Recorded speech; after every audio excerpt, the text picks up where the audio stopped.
Sa dernière prise de parole publique remonte au 10 octobre dernier. Ce jour-là, l'ancien ministre d'État Bello Bouba Maïgari, figure politique majeure du Grand Nord et candidat à cette élection présidentielle, pour sa clôture de meeting de campagne électorale à Garoua, insiste sur l'extrême vigilance des électeurs le jour du scrutin. Plus d'un mois après, se sont enchaînés contentieux post-électoral, proclamation des résultats, prestation de serment du président Paul Biya et crise de post-électorale meurtrière. Autant de faits majeurs qui ont donné voix aux acteurs politiques de tous bords, mais surtout aux différents candidats de s'exprimer, à l'exception de Bello Bouba Maïgari.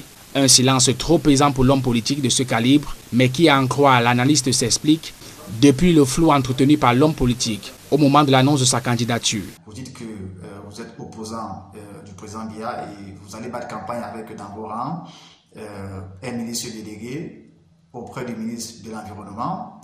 Vous allez battre campagne également avec le sénateur nommé M. Pierre Flambo-Ngayab. Tout cela crée une sorte de dichotomie dans l'opinion et on ne voit pas très clair quel est votre positionnement vis-à-vis du régime que vous prétendez combattre, ne serait-ce que le temps d'une campagne électorale. Donc, d'un autre côté, ce silence vient légitimer, voire renforcer sa désillusion totale dans les urnes, au profit de Issa Chiroma Bakary, son challenger du Grand Nord, estime l'analyste. On avait souhaité qu'il y ait une union des candidats du Grand Nord, mais les échos ont fait que les deux se sont finalement présentés, mais sur le terrain politique, Issa Chiroma Bakary a très largement supplanté Bello Bouba Maïgari.